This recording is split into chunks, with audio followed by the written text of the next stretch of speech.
नमस्कार दोस्तों, stock talk bye Manoj Gupta में आज फिर से आपका स्वागत है। पिछला हफ्ता काफ़ी उतार चढ़ाव बड़ा रहा और मेरा तो बहुत अच्छा नहीं रहा। आप लोगों का कैसा रहा ये कमेंट सेक्शन में लिखकर ज़रूर बताइएगा। अब हम देखते हैं कि अगले हफ्ते बजट पास आता जा रहा है, तो उस बजट की वजह से क्या डेवलपमेंट हो सकते हैं और निफ्टी के किन लेवल्स पर अगर हम ध्यान रखें तो हम अच्छा पैसा बना सकते हैं। सबसे पहले देख लेते हैं निफ्टी का चार्ट।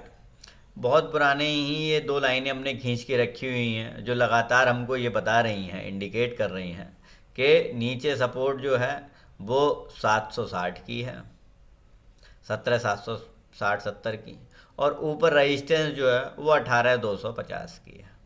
इसके ऊपर जाएगा तो और तेज होगा और इसके नीचे जाएगा तो मंदी का दौर शुरू हो सकता है।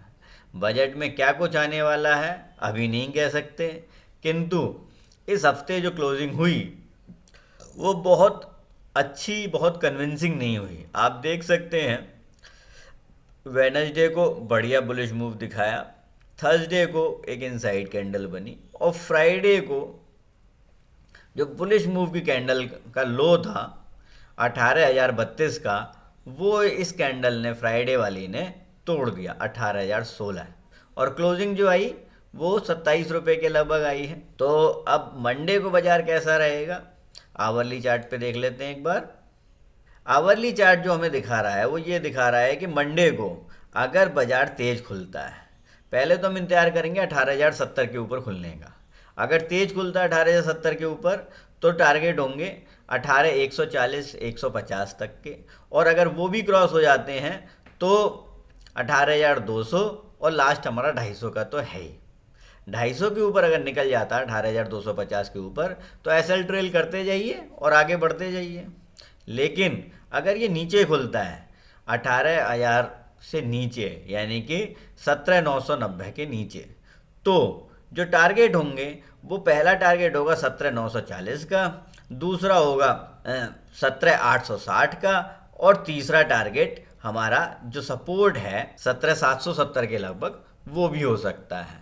ये बजट से पहले का एक्सपायरी है तो इसलिए इसमें काफ़ी सारी वॉलेटिलिटी हो सकती है, तो इसलिए इस बात का ध्यान रखें। अब बैंक निफ्टी पे चलते हैं। बैंक निफ्टी में भी खूब उथल पुथल हुई, लेकिन लास्ट डे देखिए किस तरह से डोजी बनी है, और ये डोजी बनने से एक फ़ायदा हम लोगों को हो गया है कि हमें सिर्फ दो चीज़ों का ध्यान रखना है, इसका हाई और इसका लो। अगर बैंक निफ्टी का हाई कटता है 42,709 का तो आप लॉन्ग कर सकते हैं, और नेक्स्ट टारगेट होगा 43,100 और उसके बाद 43,400।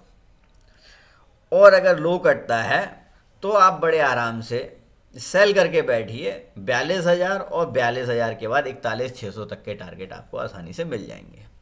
इसके बाद एसीसी देख लेते हैं। एसीसी ने बहुत ही बढ़िया एक बियरिश मूव दिखाया है। ये देखिए बियरिश एनगल्फिंग हुई है इसमें।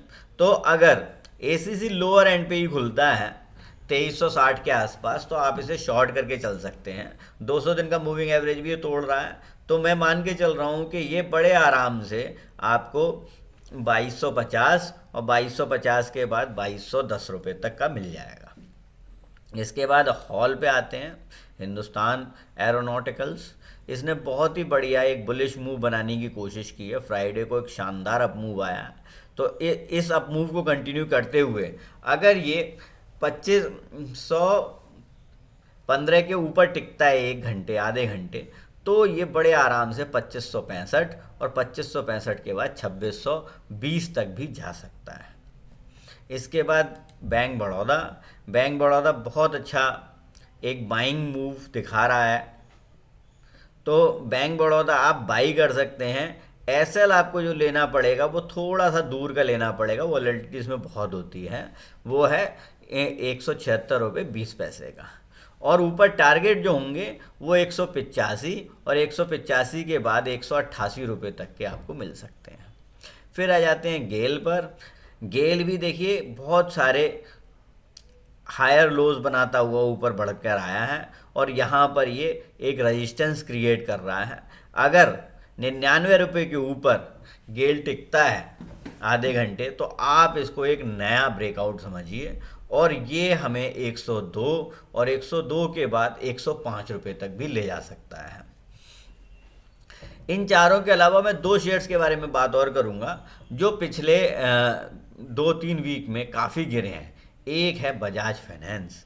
बजाज फाइनेंस ने बहुत ही ज़्यादा डिसअपॉइंट किया है बाजार को। ये बहुत काफ़ी लंबे समय से 7,000 के ऊपर टिका हुआ था। अच्छी अप मूव कैंडल बनाई थी इसने जुलाई में, और उसके बाद इसने जो फॉल करना शुरू किया वो अभी तक रुका नहीं है, और फ्राइडे को तो इसने काफ़ी बड़ा फॉल दिया 2.5% का। तो जो भाई लोग बजाज फाइनेंस में फंसे होंगे वो उनको कौन से लेवल्स का ध्यान रखना चाहिए, हमने ये डिस्कस करने के लिए वीडियो में इनको इंक्लूड किया है। तो मैं आपको बता दूं 58,010 जो है वो इसके लिए अब एक क्रूशियल सपोर्ट है। अगर ये 58,010 के नीचे क्लोजिंग दे देता है तो आपको नए लेवल्स जो मिलेंगे वो मिलेंगे 55,015 और उसके बाद 53,060। अगर ये 58,000 तोड़ देता है तो जो नए लेवल हमें दिख रहे हैं वो 55,015 और 53,060 तक के दिख रहे हैं। तो इसलिए इसमें हो सके तो फंसे ना रहें। अगर 58,000 के नीचे क्लोजिंग देता है तो काट दें या शॉर्ट भी बैठ सकते हैं। दूसरा, इसका रिजल्ट जो आना है वो 1 फरवरी को आना है, तब हो सकता है ये रिवर्स मारे। तो इसलिए या तो इस स्टॉक को अवॉइड करें, या जो लंबा रख सकते हैं एज इन्वेस्टमेंट वो रखे रहें शेयर्स को। इस शेयर में अभी तक फंडामेंटली कोई प्रॉब्लम नहीं आई है। इसके बाद हम बात करते हैं एशियन पेंट्स की।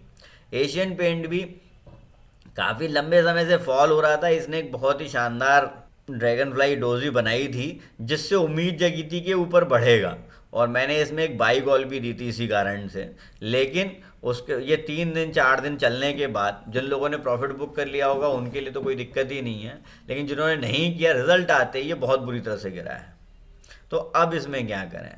देखिए, अब इसके पास यही एक सपोर्ट है 2760 की। 2760 की सपोर्ट को अगर ये रेस्पेक्ट करता है तो ठीक, नहीं तो ये नीचे 2600 तक का लो बना सकता है। बहुत ज़्यादा नीचे नहीं है।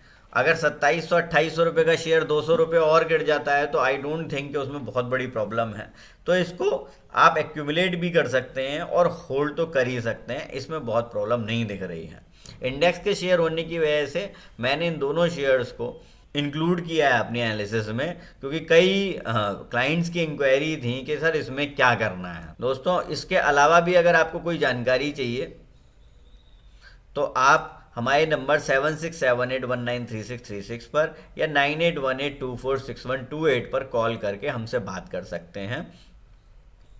पोर्टफोलियो मैनेजमेंट सर्विस या फ्री पोर्टफोलियो चेकअप के लिए भी इन्हीं दोनों नंबर पर आप कांटेक्ट कर सकते हैं।